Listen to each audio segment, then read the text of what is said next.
If you see this on or before October 31, this reading is meant to find you.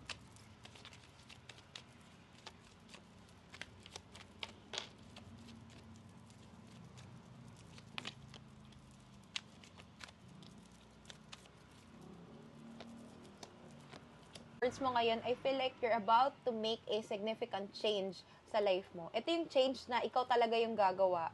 Ito yung talaga yung gagawin mong choice. Pinili mo tong change na to. And we have here the Judgment in reverse. You've been reflecting lately. There is some sort na gusto kang i-release, no? Or i-cut off siguro sa life mo, tao man to, sitwasyon man to, na sinira talaga yung tiwala mo. We have here the Seven of Swords. And na-feel mo yun eh.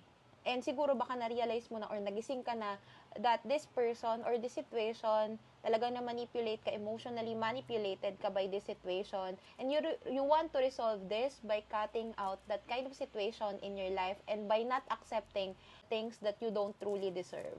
Like, wow, you are very powerful this time. Talagang ginigain back mo yung control mo sa sarili mo and talagang pinag-iisipan mong mabuti. So we also have here the King of Wands in reverse. And I feel like this is like a reminder for you na kung ano man yung mga challenges dito, it's time to finally stand up for yourself again.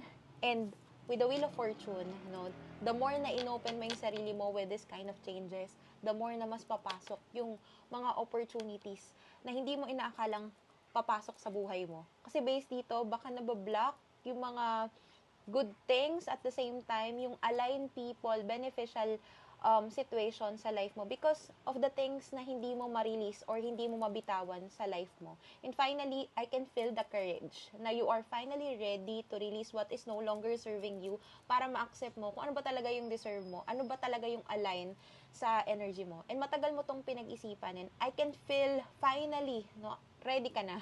Ready ka na and you're ready to finally get back on track and simulan itong mga changes na to. Like, inuunti-unti mo na.